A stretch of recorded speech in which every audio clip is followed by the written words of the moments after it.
பிரியமானவர்களே, ஆண்டவராகிய இயேசு கிறிஸ்துவின் நாமத்தினாலே உங்களை வாழ்த்துகிறேன். இந்த நாளிலேயும் இந்த தின தியானத்திற்கு உங்களை வரவேற்கிறேன்.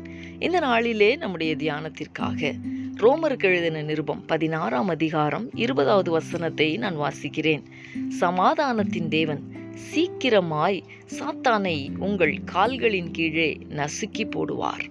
அன்பான தேவ ஜனமே, இந்த காலை வேளையிலே கர்த்தர் கொடுக்கிற இந்த வார்த்தையின்படியே சீக்கிரமாய் சாத்தானை உங்கள் கால்களின் கீழே நசுக்கி போடுவாராக.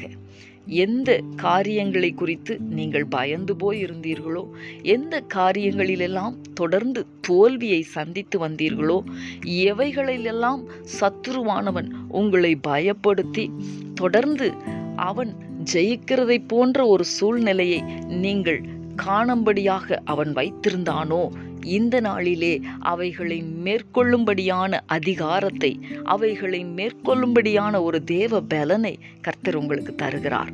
அவர் சமாதானத்தின் தேவன்.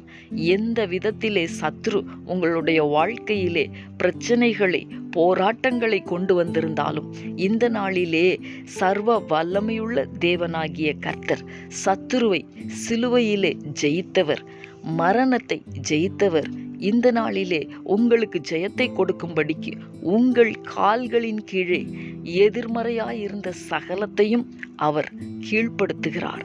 உங்களுக்கு ஜெயத்தை கொடுக்கும்படியாக, வெற்றியை கொடுக்கும்படியாக, விடுதலையை கொடுக்கும்படியாக சமாதானத்தின் தேவன் சீக்கிரமாய் சாத்தானை உங்கள் கால்களின் கீழே நசுக்கி போடுகிறார். இந்த கர்த்தருடைய வார்த்தையை விசுவாசித்து நாம் ஜெபிக்கலாமா? எங்களை நேசிக்கிற எங்கள் அன்பின் பரலோக தகப்பனே, ஆசீர்வாதமான இந்த நாளுக்காக உமக்கு நாங்கள் நன்றி செலுத்துகிறோம். இந்த நாளிலேயும் சமாதானத்தின் தேவன் சீக்கிரமாய் சாத்தானை கால்களின் கீழே நசுக்கி போடுவார் என்கிற வார்த்தையை தியானிக்க கர்த்தர் உதவி செய்தீர். ஆம் தகப்பனே, தம்முடைய பிள்ளைகள் எவைகளிலெல்லாம் தொடர்ந்து தோல்வியை, பிரச்சனைகளை, போராட்டங்களை சந்தித்து கொண்டிருக்கிறார்களோ, இந்த நாளிலே தேவனாகிய கர்த்தர் தம்முடைய பிள்ளைகளுக்கு ஜெயத்தை வாக்கு பண்ணுகிறதற்காய் உமக்கு ஸ்தோத்திரம். உடைய பிள்ளைகளுக்கு விரோதமாய் காணப்பட்ட எல்லா சத்ருவினுடைய போராட்டங்களில் இருந்தும் கர்த்தர் தம்முடைய பிள்ளைகளை விடுவிக்கிறதற்காய் உமக்கு நான் நன்றி செலுத்துகிறேன். தகப்பனே, வியாதியிலே ஆண்டவரே, தோல்வியினாலே பாதிக்கப்பட்டவர்களாய் உம்முடைய முகத்தை நோக்கி பார்க்கிற உம்முடைய பிள்ளைகளுக்கு தேவனாகிய கர்த்தர் இந்த நாளிலே ஒரு விடுதலையை தரும்படியாய் உம்முடைய முகத்தை நோக்கி பார்க்கிறேன்.